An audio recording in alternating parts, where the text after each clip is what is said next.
Hello everyone, today I'll tell you that Apple has just introduced the Apple Intelligence, and it is actually the same thing which is before the Siri, but they have introduced an AI within your iPhone. So now it is more capable of doing things and it is more intelligent.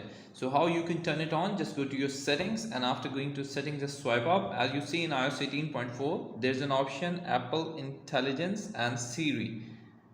Just tap on it and you make sure that you have already enabled this option, and then you just need to see the further if you want to open up and enable the apps which it can control.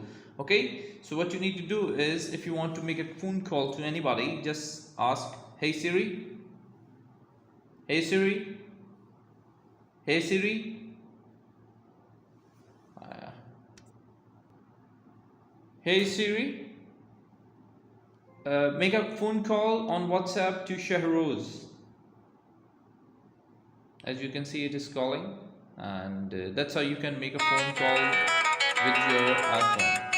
So that's how you can control your Siri, and it is more efficient and intelligent, and you can make calls, you can make adjustments to your calendar, you can do a lot of things with these Apple Intelligence function. Siri is just getting more smarter and smarter by AI influence with it, and I hope you like this option. Until next thing, bye bye.